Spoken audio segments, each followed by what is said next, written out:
Trinamool councillor Debraj চক্রবর্তীকে আরো বিপাকে, কারণ দ্বিতীয় সাপ্লিমেন্টারি চার্জশিট দিল পুলিশ দেবরাজ চক্রবর্তীর বিরুদ্ধে।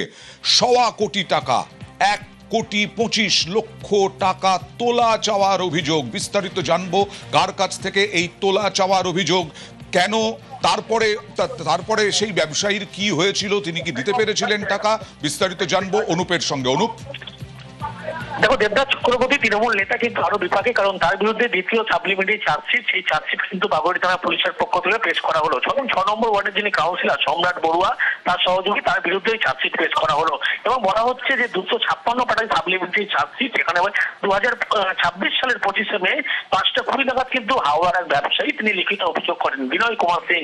তিনি অভিযোগ করে যে একটি কনস্ট্রাকশনের ভাঙা তিনি বরাত পান এবং সেখানে 1 কোটি টাকা দেওয়া হয়। প্রথমে যে ডিল হয় ধাপে ধাপে টাকা দেবে, পরবর্তী ক্ষেত্রে লক্ষ্য করা যায় তিনি যখন 50 লক্ষ টাকা টাকা দিয়ে ফেলেন, বলে আরো 25 লক্ষ টাকা, সব মিলিয়ে 1,25,00,000 টাকা দিতে হবে।